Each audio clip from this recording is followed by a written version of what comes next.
how do you curate your environment in a way that actually helps you practice self-control in the most effective way possible? Well, it really depends on what your goal is. But as a general rule, environmental control is always easier than willpower, White knuckling, as right? you call it. Yeah. Yeah, because we don't want to have something be super hard all the time, because Hmm. then we're at some point we're going to collapse. So depending on your goal, let's say that you want to eat more healthy. Don't have Oreos in your cupboard, like it just Hmm. makes it puts that little bump about if you really want Oreos, you're going to have to, get your shoes on and go to the store and like, do you really want it? So it slows it down and makes it more likely that you're going to have to eat the carrots and hummus or whatever it is that would be a healthier choice for you. Um, if you um, let's say you might also want to have some reminders.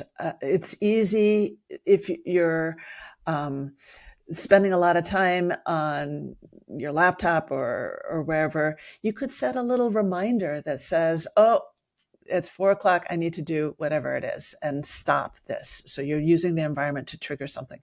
There's research on something called if then plannings, and it shows that if we make a plan along the lines of, if it's 4 o'clock, then I'm going to do whatever it is, or if I come home from work, then I'm going to do whatever it is. If we have those plans sitting in our head, it makes it more likely that we're going to follow through. If I get distracted, then I'm going to just turn my attention back to the thing or put that away or whatever it is. So the plans, the reminders can help.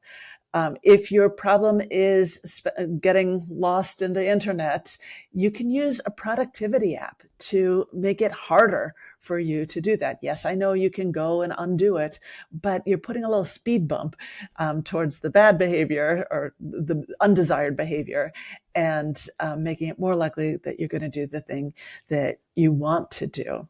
So there are a lot of things. You can also like lower the barrier to entry. Um, like I know Mm. for myself, if I don't work out first thing in the morning, I am not going to do it, because once I open my laptop, it's all over. That's it, eh? So, Yeah, yeah. right. Yeah. So I have to just make a rule for myself. I'm not allowed to open my laptop until I've done at least a short workout. So depending on what's going on. Um, or maybe the thing for you is when you come from home from work, go straight to the gym, as opposed to coming home and you know lying down on the couch, and then, well, you've made it harder for you to do Hmm. the thing that you want, or go straight to wherever it is that you want to do. So you're working with rather than against your momentum. My number one tip for college kids about studying is that after your last class, go directly to the library for 2 hours. Do not go back to your bedroom, because the vortex of your bed will suck you in Yeah, and and you're not you'll going end to up study. sleeping on it. Exactly. But if you put those two Hmm. hours in at the library, you will never be badly behind. It may not be all the work that you need to do, but you'll never be badly behind. So think about working with Hmm. rather than against your momentum. Oh, okay, great. Now, one quick question: like, do you have any productivity apps that you would recommend to people just based off of your experience, or can people just, I guess, use whatever they want? There's always new ones. Freedom was a really good one, but I just heard yesterday that Freedom. it's out. It's no longer working, so that's sad. Really? Um, Self Hmm. control and focus are other ones, but if you look up productivity apps, they're always coming up with new ones.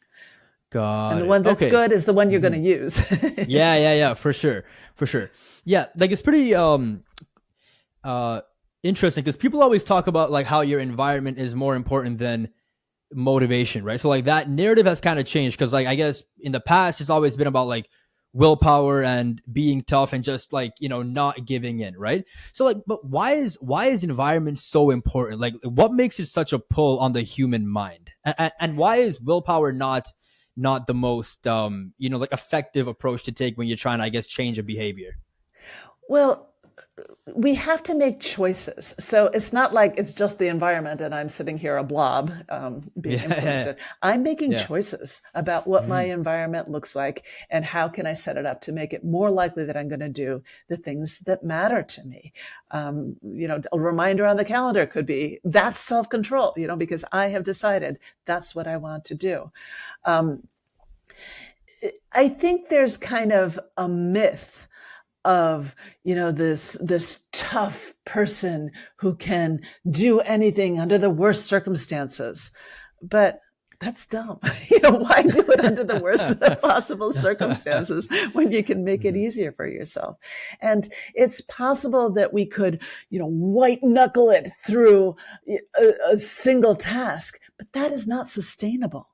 If we set up the Mhm. environment so it's easier for us to do the things that matter to us, if we have a standing appointment on Wednesday to do the volunteer thing and we just tell ourselves that's not optional, if that's what our goal is, or we have the Thursday night, no matter what, I'm working on that business idea that I have, and I'm going to have a phone call with my friend, and we're going to really hash this out.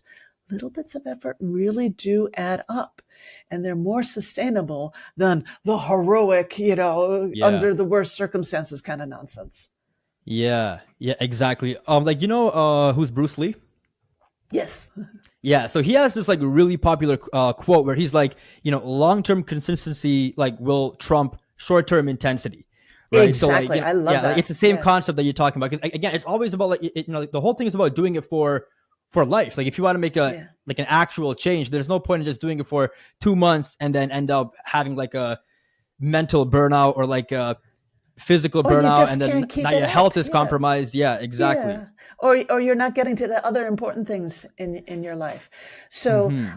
I've written 10 books, 10 traditionally published books. And I Mm-hmm. started when I was a young mother.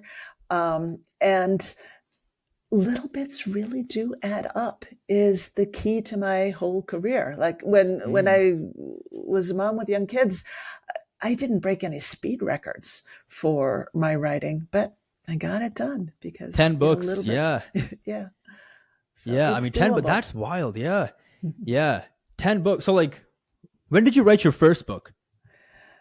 So my first book was for mental health professionals and is called Expressing Emotion, Myths, Realities, and Therapeutic Strategies. And it had Mm. 47 pages of references, and that's the last time I did that. so, um, and Yeah, then yeah, yeah. the comment on the book was that it was too conversational.